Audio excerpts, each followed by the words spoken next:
One of the best pieces of advice for going through hard times is acknowledging that it is going to get better.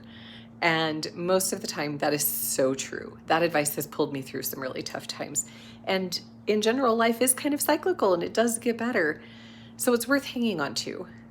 But I want to acknowledge that sometimes it doesn't get better. Sometimes there are just really, really hard, challenging situations where there isn't light at the end of the tunnel. Maybe it's a medical prognosis that is a one-way ticket and there is no miraculous healing and recovery. Maybe it's the loss of someone close to you, where even if the grief may evolve and change and you'll eventually make some peace with it, that loss is always going to be there and it's always going to hurt. Some things don't get better, and I want to acknowledge that. So here's a couple thoughts though for those times, those situations when it's not really going to get better.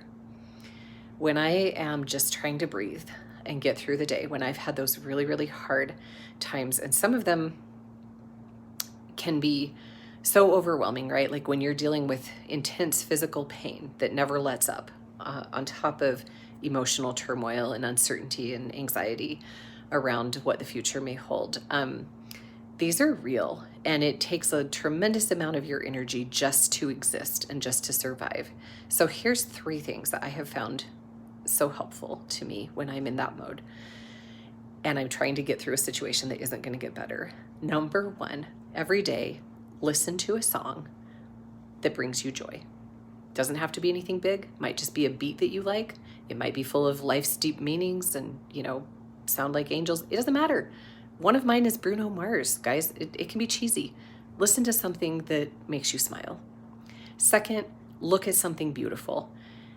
It can be a sunset off your back deck. It can also be the curve of your daughter's cheek. It can be a screensaver of a beautiful location. Anything that brings you into a place of beauty.